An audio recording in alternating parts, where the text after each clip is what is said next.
Workplace wellness is important because we all want to be the best we can be at work, and we want to serve others to the best of our ability. But if you're not paying attention to your own well-being, you just can't be the best you can be.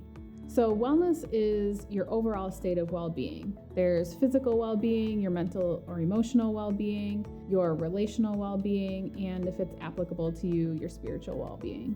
We cannot perform to the best of our ability if we are depleted in one or all of those areas. The most important thing that people need to do if they want to start working on their wellness is work on having good boundaries. There is this drive and desire to do a task right away when someone asks, or answer an email right away when it comes in. It is often that there is no boundary in place that sets an expectation. And if you want other people to take your boundaries seriously, you have to take them seriously as well. We have to remember that the purpose of having a job is so that you can live your life. And if you're not taking the time to really pay attention to your own sense of well-being, you're not going to enjoy your job as much. So it's really important to your work that you take the time for yourself and your personal time. If you want to be performing the best that you can, you have to give yourself some breaks during the day. Most of the time when we become stressed or overwhelmed or just kind of caught up in what we're doing, our breathing becomes shallow, and that becomes a secondary stressor for the brain. It is also important to get up and move around during the day, and even time to connect with peers so you can get some of that energy from that interaction.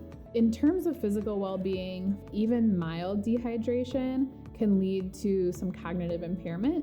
Meal planning or thinking about snacks, you will want to mix healthy fat, healthy protein along with carbs, because fat and protein are longer lasting sources of energy than carbs alone. So if you're not taking the time to be intentional in eating good things, you're not going to be able to work and be as productive as you could be. Our environment has a huge impact on our well-being. If your space is chaotic, you are going to feel chaotic. So one of the first things that I tell clients who are dealing with stress and anxiety is to check in with their physical space and make sure that they don't feel overwhelmed because of the way that it looks.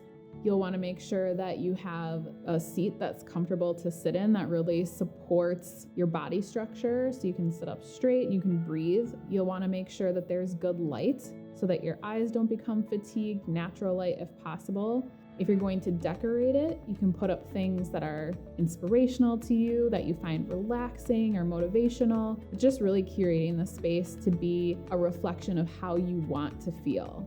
Whether you're working from home, in an office, or out in the field, take time for yourself and make sure that your overall wellness is part of your to-do list. For more information on workplace wellness, including a free research study and ebook download, visit nbf.com.